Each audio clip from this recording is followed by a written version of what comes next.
Okay, welcome back to another fun episode of What Kind of Crap Did DK Buy at the Auction? Well, this is a guitar case again. Just because I figured you guys were getting sick of looking at amplifiers. No. Nobody ever gets sick of looking at amplifiers. This time we have a guitar. And, did they give me any bonus items? Why, yes they did. I have a pretty guitar strap, and it looks like it has some strap locks on it. This is a Levy's, and it does have strap locks on it. Cool. Okay, so what is this guitar? It's not a Les Paul. It's a less expensive. It's Carvin. This is an old Carvin. Go check it out. Okay, so this guitar was unfortunately advertised as a DC 150, but it's not. DC stands for double cut, and this isn't a double cut. I'm pretty sure this is a CM140 stereo, and we know it's stereo because it's got two output jacks. The year on this I think is going to be 77, 8, or 9. I will verify that and put it in the comments section or the description when we figure it out, because this has the pickups. I think they called that M22 was the name of that humbucking pickup. I am not a professional on Carvins. Got looks like 10s on there, which is fine. Looks like it's a little flat fretted like a Les Paul would be. From the 70s. I have a 79 Les Paul that looks kind of flat fretted like that, so that's cool. Let's see. The neck is bolted on. We have a mother of toilet seat cover there. The neck's got a couple little dings in it. Let's see if we can see those. Not really. There's a little ding here and a little ding there, but they're not really where they're going to get you. So, not too concerned about those. But here's an interesting thing. I don't know if this is stock. It might be. We have these fancy machine heads down here.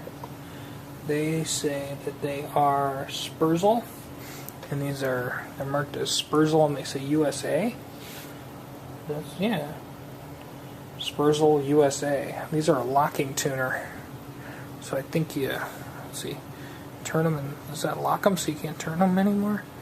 I'm not sure. No, that locks the string inside of the tuner, so instead of winding it around the post, I think you slip it in there. I gotta look. I don't know yet. We're still new at this. I don't know if the strap locks are standard or they're aftermarket.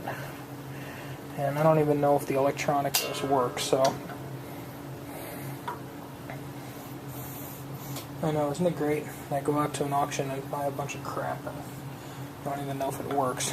So, okay, so we've got a Tune-O-Matic-ish looking bridge and a stop bar down here. The pickguard seems okay. It's a little warped over time. The neck appeared to be bound, but it's actually painted, so it looked bound. Because there's a big chip missing out of the paint, but you run your finger over that, and it doesn't feel like a big old speed bump. So, it is what it is. So I suppose we should plug it in and see if it makes some sound.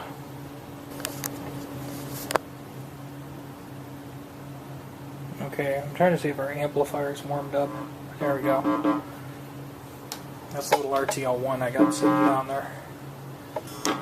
Plug that into that jack and... Okay, I got noise. That should be this pickup, I think. Yes. And not this one, and then it should be both. Not both, unless this one's turned down to nothing. It was. Yeah. Okay, so what do these knobs do? Volume? Yeah, so this is volume. Volume here. And this is volume back here. Alright, and then this is probably tone. Let's see.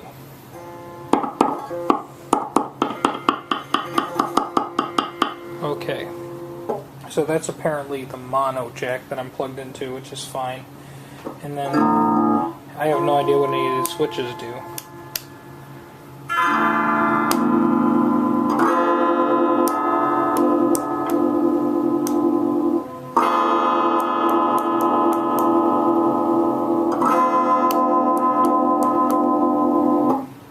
We're going to have to pull a manual, but they apparently affect the tone. So, alright. In other news, let's look at one other thing.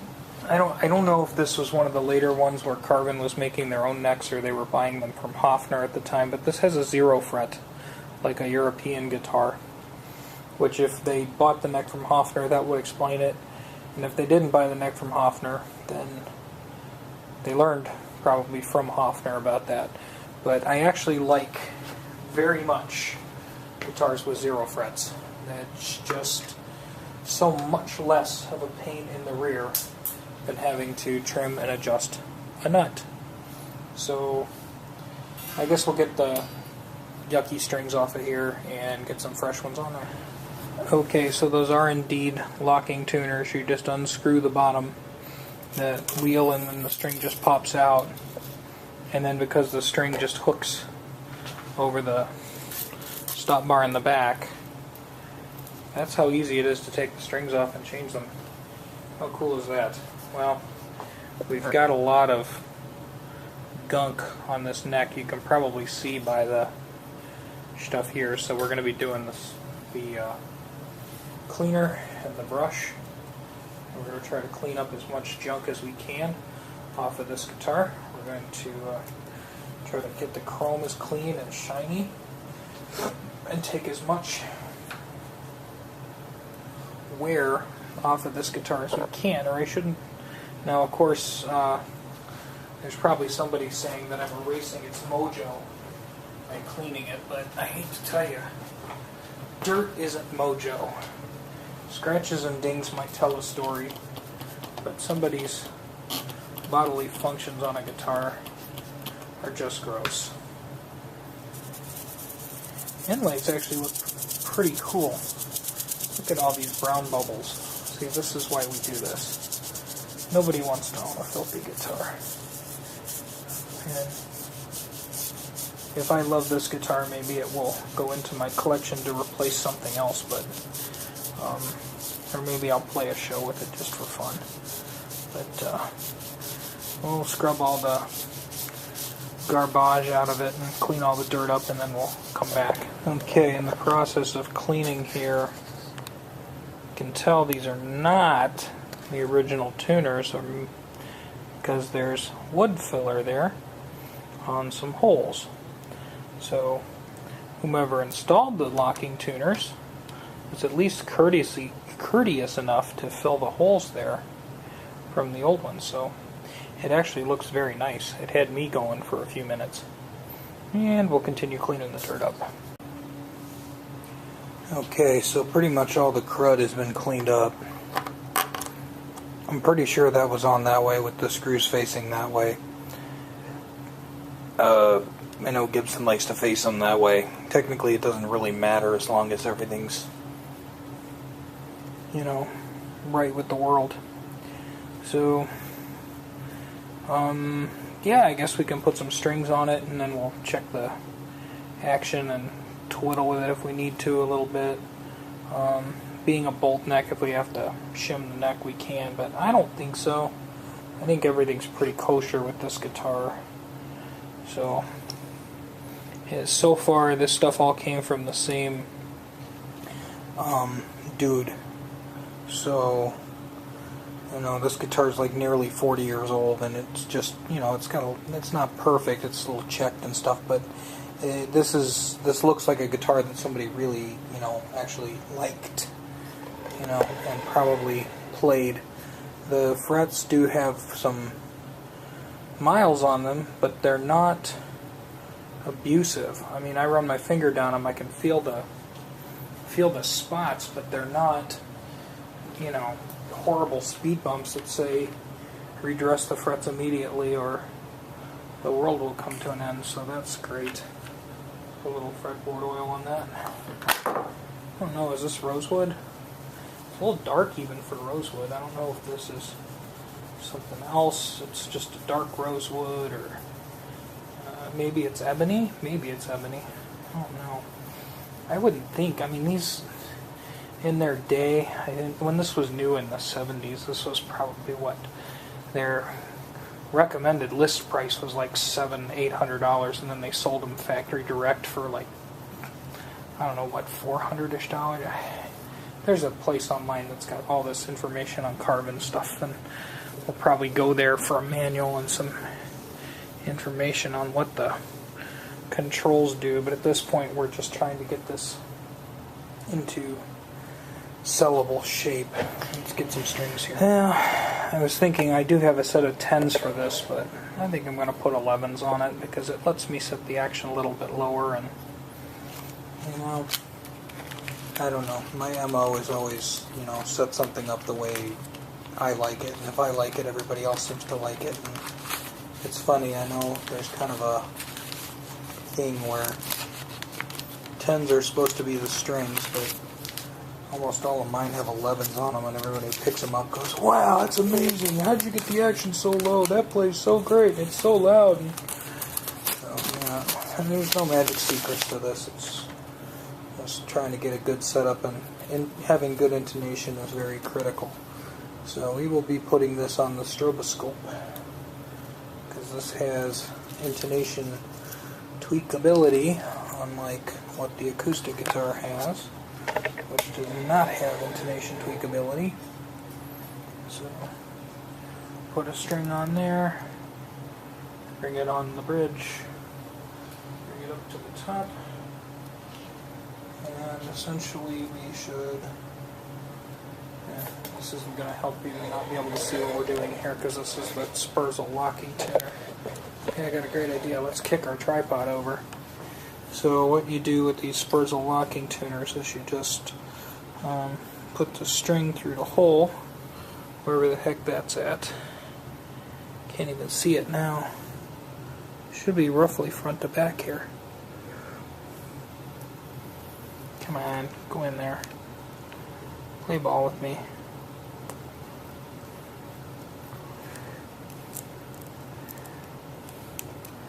Okay, I take everything back that I said that I like locking tuners like this.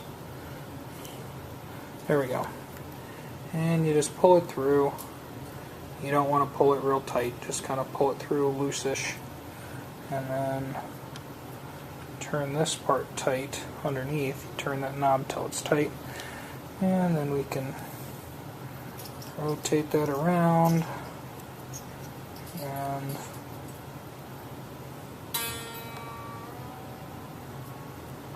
that's about it. Only needs to go around about, you know, halfway or one turn.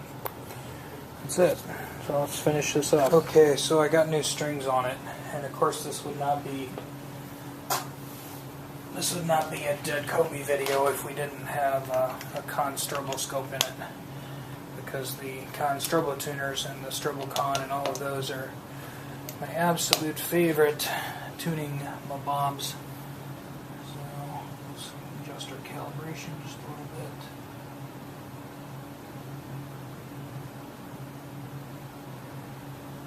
Alright, beautiful. So, let's see, let's get our guitar in tune, I guess. And I gotta step over the chords. So, pardon me while I hopefully don't fall on my tail. Alright, here we go. So high E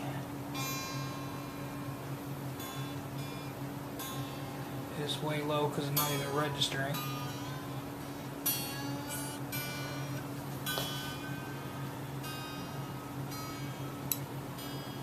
There it is. I don't know, can you see it on the stroboscope? That note is in tune. And then let's check that at the 12th fret.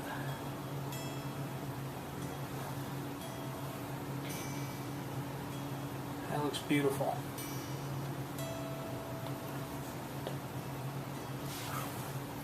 Alright, let's zoom in on the strobe here, see if you can see what I see. I wish I could zoom in more, but that would involve a good camera. You can donate to us. Mr. V at MrVamps.com on PayPal. There you go. So let's get our note just dead on here. Okay. The strobe almost appears dead. Stone dead, not moving on the high E. And then at the 12th fret, looks perfect.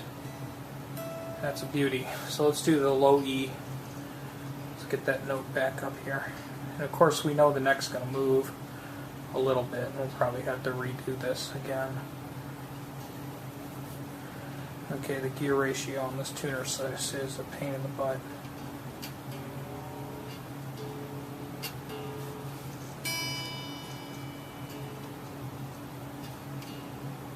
I don't like the gear ratio. This one's a little fussy. Alright, so that's our low E. That's almost completely still. 12th fret.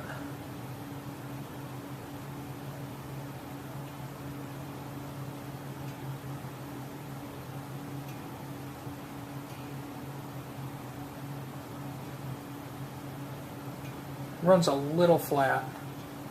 I mean, we're talking a little flat. Give it a good push and we can make it run sharp. So that's a hair flat, but on the low end that's preferable. We might just adjust that slide screw just a little bit. If I can hear it, I'll adjust it. So let's go to A.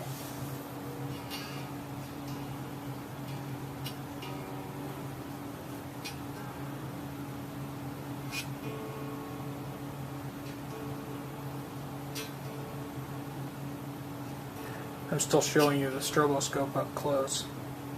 So there's our A, and then the 12th fret. That's dead on. That's beautiful. Somebody liked this guitar, man. You can just tell. The intonation is good. Let's go with the high B.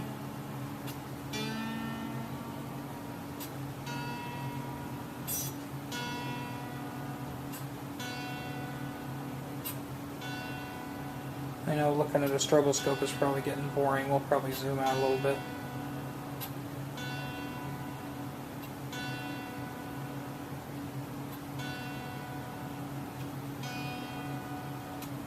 The other problem is when I lay this guitar down. Alright, we're close enough. We're slightly sharp, so yep, we're good. Alright, so I got 2 more strings to do. I'll just do them and then we'll come back. Because I don't think you guys want to stare at me tuning a guitar anymore. If we have to make any adjustments, we will, but so far this guitar is looking way too good. Like, no work required. Okay, kids, so the neck relief on this is, like, the neck is really straight. Like, beautifully straight. So essentially we just need to sort of walk the notes up and see if we have any grindy, snappy, dragging notes here. Any fret buzz?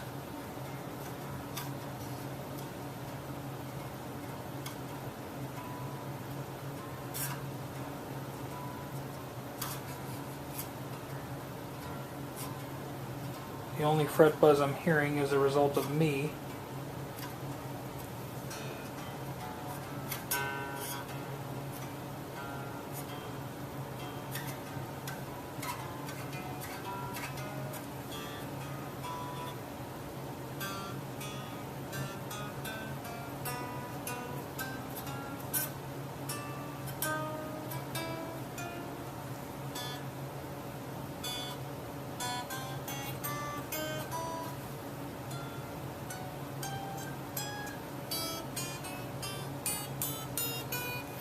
Well, there's nothing interesting to report here.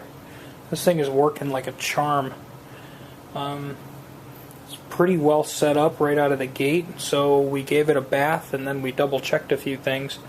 I'm going to have to figure out what the operation of these switches are, but I think it's okay just to give it a sound test and then get out of here. Okay, so we're going to sound check our Carvin. I did figure out what the controls were. It took me about a minute and a half.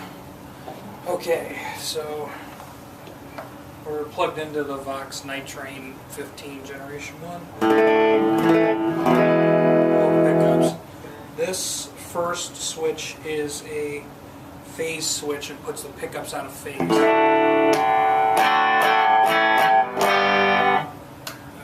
and you can tell these strings are breaking in, so we'll touch up our tuning again.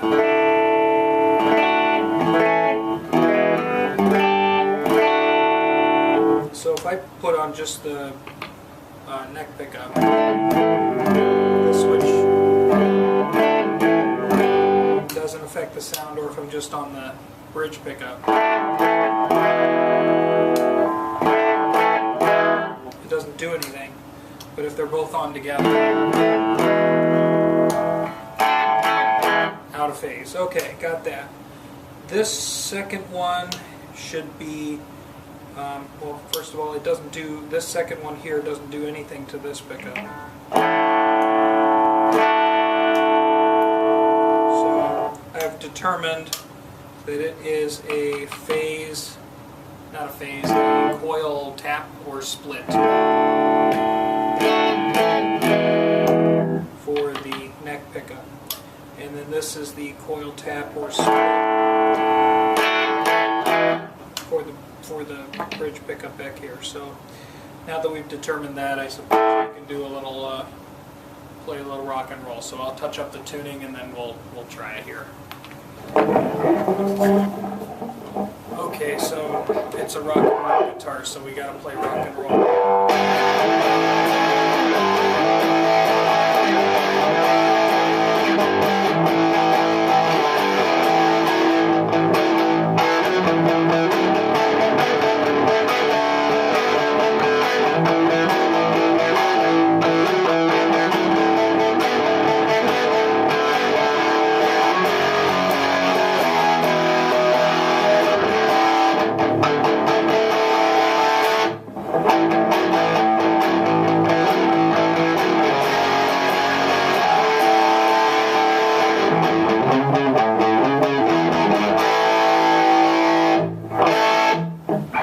Okay, close enough. Carvin DC140, I think. We'll hopefully have that correct in the description.